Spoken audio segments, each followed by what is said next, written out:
ഞാൻ ക്ഷമിച്ചിക്കണ അവരോട്. ലോറി ഉടമ ശരിക്കും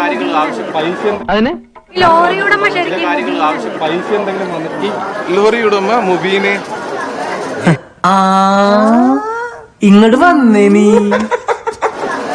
ഏച്ചി ഞാൻ എന്റെ വീടാ, ഞാൻ അവിടുത്തെ കുടുംബനാഥനാ. ലോറി ഉടമ എന്റെ അനിയൻ തന്നെയാണ്. എന്റെ വീട്ടിലെ എല്ലാ വാഹനങ്ങളും അവന്റെ പേരിലാണ്. നമ്മളെ കുടുംബം എന്തിനാ അങ്ങോട്ടും ഇങ്ങോട്ടും തെറ്റിക്കല്? എന്താ ആവശ്യമുള്ളത്?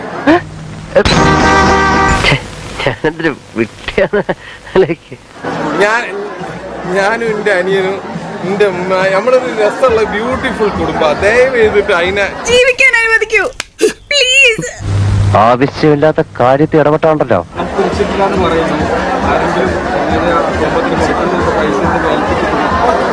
ഏൽപ്പിച്ചിട്ടുണ്ടെങ്കിൽ ഞാൻ ഈ മാധ്യമത്തിനോട് വന്ന് പറയും. ഇത് കിട്ടിയാ ഇല്ല, ചോദിച്ചു വാങ്ങിച്ചു. ഇപ്പോഴും മീഡിയന് മുന്നിൽ നമ്മുടെ കുടുംബത്തിന്റെ കൂടെ ഉണ്ടെന്ന് അദ്ദേഹം പറഞ്ഞു നടക്കുന്നുണ്ട്. പക്ഷെ നമ്മുടെ പേഴ്സണലായി വിളിച്ചിട്ട് നമ്മുടെ കൂടെ ഉണ്ട് അങ്ങനത്തെ ഒരു വർത്തമാനം നമ്മളോട് പറഞ്ഞിട്ടില്ല.